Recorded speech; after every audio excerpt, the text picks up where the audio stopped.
So I think everyone knows that to build muscle, you need an external stimulus in the form of resistance training and adequate protein intake. Falling short of either of these simply won't maximize the amount of strength and muscle you can build, which often leads beginners wondering, do I need protein powder to build muscle? Well, in the context of it being a necessity, the answer is no.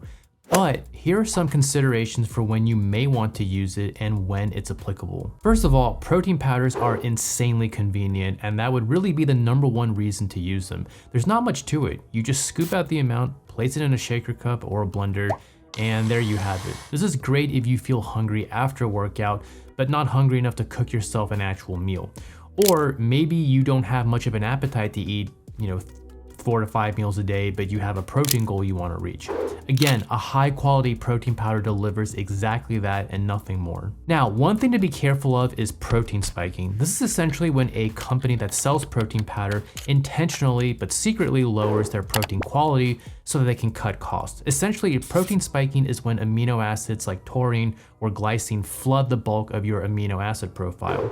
Doing this replaces a lot of amino acids that actually are crucial and essential for muscle and tissue growth. Going with reputable companies or avoiding companies that use proprietary blends is probably the best way to avoid a product with amino spiking. The second reason for using protein powder is that you're getting a complete protein source that's also fast absorbing. Now, what do I mean by that?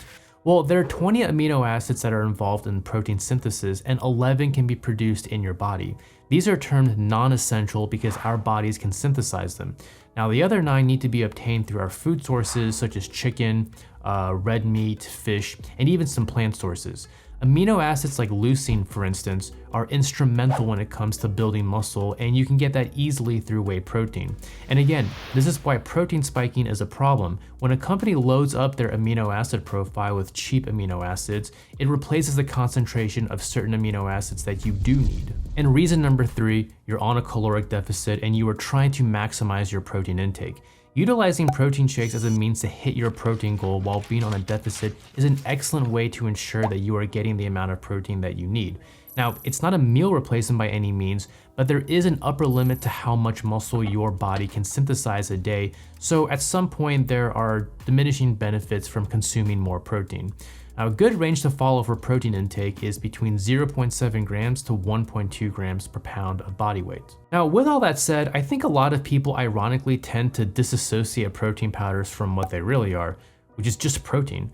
It's not different than what you would get from a food source like chicken or steak or fish or even some plant sources. Maybe it's a product of good marketing. I mean, when you look at a container of protein, it's got that nice matte black finish of the container. It's got a muscular person on it. It's got a nice shiny looking font. And all of these subconscious factors change your way of thinking of protein powder as something you could use into something you think you need to use. And that's completely untrue. Protein powders and supplements are the least important parts of your diet, but I know so many people that treat them as meal replacements. In doing so, you end up losing out on foods that not only contribute to a well-balanced diet, but also micronutrients and vitamins. So to sum it up, do you need protein to build muscle? 100% yes. Do you need protein powder to build muscle? No. Protein powders are a great convenient way of hitting your daily protein intake, but they are not necessary and should not be considered as meal replacements. And with this information, it's up to you to decide if the cost and convenience of supplements like protein powders are worth it in your diet. Anyway, that's it for today's session. Let me know if you have anything to add down below in the comments section. And remember to drop a like and subscribe to the channel if you found this topic informative. But until then, I'll see you all next time.